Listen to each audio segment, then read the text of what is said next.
Welcome to this, the first of two videos I've created about the history of the Royal Artillery Museum in Woolwich. But before I go on to talk about the first home, the Rotunda, I'd like to mention a little bit about the presence of the military in Woolwich. Since the 16th century there had been a dockyard, a flourishing naval dockyard in Woolwich, and it built many of the largest ships for the Tudor and Stuart navies. The presence of that dockyard led directly to the building of what later became the Royal Arsenal in Woolwich, and it was in there that in 1716 the Royal Artillery Regiment was created to replace the ad hoc recruited mercenary gunners who previously had supplied the gun crews to the British Army when it required them during time of war. The regiment stayed in Woolwich as its headquarters from 1716 until 2007, when it finally left for its new headquarters in Lark Hill. Now, the origins of the military museum are really down to King George III, who ordered Captain William Congreve, the inventor of the infamous Congreve rocket, and who later became Major General Sir William Congreve, to create a repository of military machines. The intention being that these will be used to help train the officers and men of the Royal Artillery Regiment. The collection was originally based down in the Royal Arsenal, but after a fire in 1802 it was moved to a newer location nearer to the existing Royal Artillery Barracks, and it remained there until 1818, when it was housed in the Rotunda, and this was the first permanent home to the museum, and it was open to the public from 1820 onwards. The Rotunda began life as a giant marquee that was designed by John Nash for the then Prince Regent, who had it erected in the grounds of his house, Carlton House, near St James's Palace. It was intended to be the venue for a number of celebrations to mark the end of the war over Napoleon's French Empire.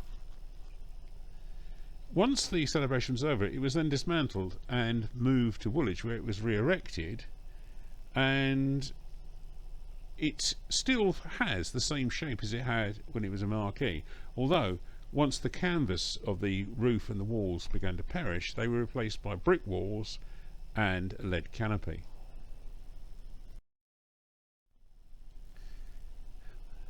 The lead canopy is very obvious in these two photographs, the left one showing the inside and the right one the outside of the Rotunda building. And the inside housed some of the smaller exhibits and the models that were used for instructional purposes, and the outside walls were decorated with old cannon barrels. Outside, the larger items in the collection were assembled, and it's these I'm going to look at in a little bit of detail now.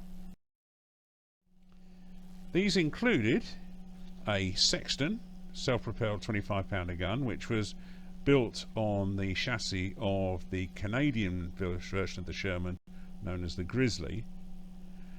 This was introduced to replace the M7 Priest, which was the American self-propelled gun built on the chassis of the Sherman, and it was armed with a 105mm gun. Nearby was an example of the M107 175mm self-propelled gun, which was used extensively during the Cold War. Probably the oddest gun in the entire collection was the Green Mace, which was an experimental automatic 5-inch, that's 127mm anti-aircraft gun. You can see at the back there's one of a pair of rotary magazines. This gun, which had to be towed by a very large tractor, actually could fire almost one 5-inch round per second and it was intended to combat Russian bombers that might attack Britain with nuclear weapons.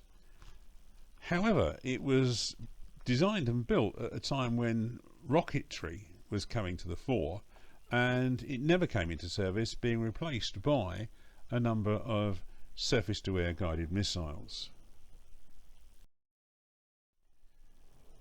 Another experimental gun that was housed in the Rotunda collection was this, the SP-70, which was a NATO-designed 155mm self-propelled gun, which was based on the Leopard tank chassis.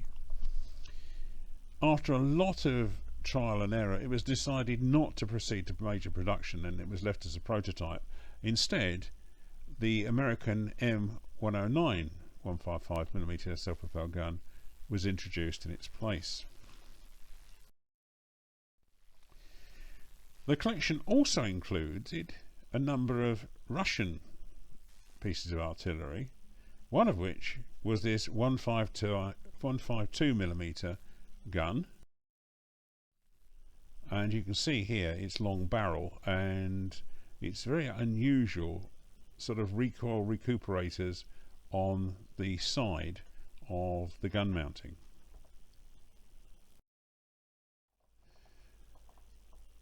The collection also included a 32-pounder anti-tank gun. This had a calibre of 94mm or 3.7 inches and was designed around the same barrel used in the anti-aircraft gun of that calibre. It was a huge beast and far too big to be used with any great ease on the battlefield, and it was decided that rather than try and equip Royal Artillery anti-tank regiments with such a gun, it would be better to place it in a tank and have tanks kill other tanks rather than anti-tank guns trying to do it. In fact, it never came into service and was eventually replaced in service by a recoilless gun, which was much smaller, lighter and easier to use.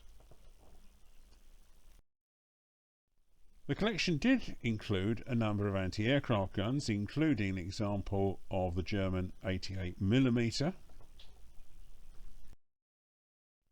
and two examples of the British 3.7-inch anti-aircraft gun, the one closest to you being the mobile version that could be towed around and used to defend mobile army units in the field, and the one at the back, which was a static mounting, which was mounted at various locations around cities such as London, initially to shoot down German bombers, but later on to shoot down V-1 rockets.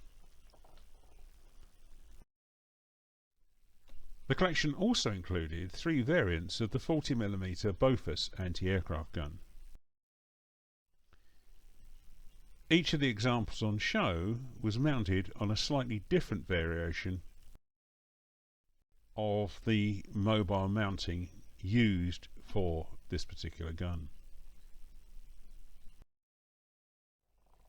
The largest exhibit in the collection was actually mounted on a set of rails outside the entrance to the Rotunda Museum, and it was this 18-inch howitzer which dated from the end of the First World War, and it is mounted on what appears to be a railway mounting.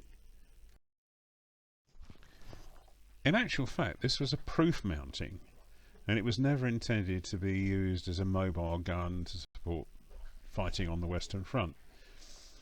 It was actually used to move the gun around the proving site on the marshes down at Plumstead, and the gun itself was experimental and never entered service, and should not be confused with the 18-inch naval gun that was used on HMS Furious and 3 of the monitors.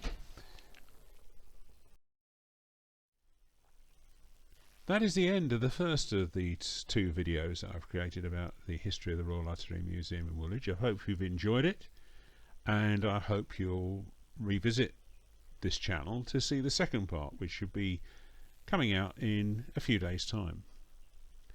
If you've not already subscribed to the channel, please consider doing so, and if you've enjoyed this particular video, please give it a thumbs up. Before I go, however, can I just say a little bit about the Rotunda? When it was closed down as a museum building, it did become a little bit derelict, and it remained in a rather poor condition until the King's Troop of the Royal Horse Artillery moved to Woolwich from its previous barracks at St John's Wood, at which point the Rotunda building was renovated and it is now used as the King's Troops gymnasium.